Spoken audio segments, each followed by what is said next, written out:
యేసు ప్రభు నామంలో మీకు శుభములు. ప్రభు ఎక్కడైతే ఉంటాడో అక్కడ విడుదల ఉంటుంది. పరిశుద్ధ బైబిల్ గ్రంథంలో మత్తయి సువార్త 8వ అధ్యాయము 14వ వచనం. అదేవిధంగా యోహాను సువార్త 5వ అధ్యాయము 6వ వచనము, అదేవిధంగా 17వ వచనం.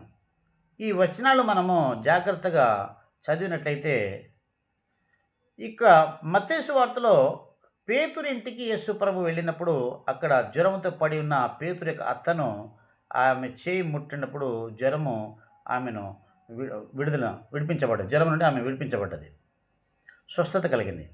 అదేవిధంగా యోహాను సువార్త 5వ అధ్యాయంలో చూసినప్పుడు అక్కడ 38 సంవత్సరాల నుండి ఒక రోగి పడి ఉన్నాడు.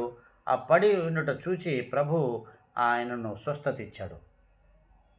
ఇక్కడ విషయం ఏంటంటే పేతురు అత్త ప్రభుకి పరిచర్య చేసింది, కానీ బెతస్త కోనేరు వద్ద బాగుపడ్డ రోగి యేసు ప్రభుని హింసించాడు.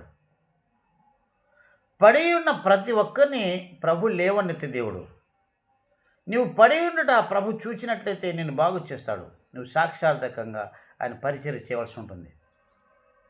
అప్పుల్లో పడి ఉన్నా, రోగంలో పడి ఉన్నా, బాధల్లో పడి ఉన్నా, ఎవరు పట్టించుకోలేని, ఎవరు నిన్ను బాగు చేయలేరు, ఎవరు నిన్ను లేవనెత్తలేరు, ఎవరు నా స్థితి అంతే నిన్ను ఏడుస్తూ కూర్చున్నావేమో, పడి ఉన్న నిన్ను ప్రభు చూస్తున్నాడు. ఆయన నిన్ను లేవనెత్తుతాడు.